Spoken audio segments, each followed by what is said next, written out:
The prices on modern AAA games are getting ridiculous, averaging around $70 per game and at the highest going over the $100 mark. Even more outrageous are the consoles going from $500 to $700. And Xbox just raised the price of Game Pass from $20 to $30. But since the prices are getting more expensive, you would assume that the quality of the game is also going up.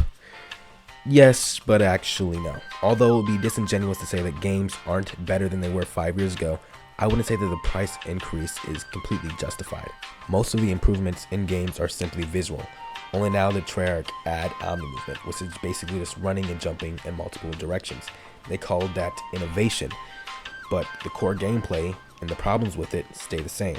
Like how the unthought gun customization system is leading to meta gameplay styles that are overpowered, and how some cosmetics give competitive advantages. Those problems should be focused on more instead of upping the graphics, which leads to a stronger and more powerful console needed, making them more expensive. And that's not just Call of Duty. Most games nowadays are recycled games with new layers of expensive graphical paint over it. Think about it. Gameplay wise, what is the difference between Far Cry 3 and any Far Cry after it? But back to COD for a bit. It is not just the simple gameplay that's the problem. It also suffers from over-monetization. The game may cost $70, but each skin costs $20. This is simply greedy. It would make sense in a game like Fortnite that is free and also third person, so you can see the purchases, but in a $70 first-person shooter, it seems out of place and is simply greedy. And for the cherry on top, many games from billion-dollar companies have come out completely unfinished and buggy. This does not pertain to Call of Duty, they've been pretty clean on that, but we can all remember some games that just come out unfinished. That is unacceptable. But, of course, it's not all bad. If you want to find a good game, you just need to know where to look. A good example of a good game for modern gaming would be Helldivers 2.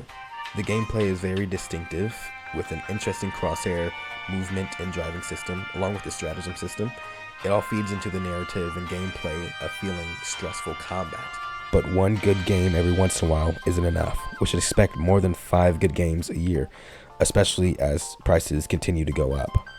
And this isn't supposed to be some political message about what's being put into the games either, like plenty of other videos like this diverge into. I'm just saying the overall quality of games has stayed the same while the prices have increased in every category. The games themselves, the consoles, the memberships, and microtransactions. And the only reason it has gotten like this is because people allow it. The reason things were better before is because people didn't let things slide so easily, especially when it came to money.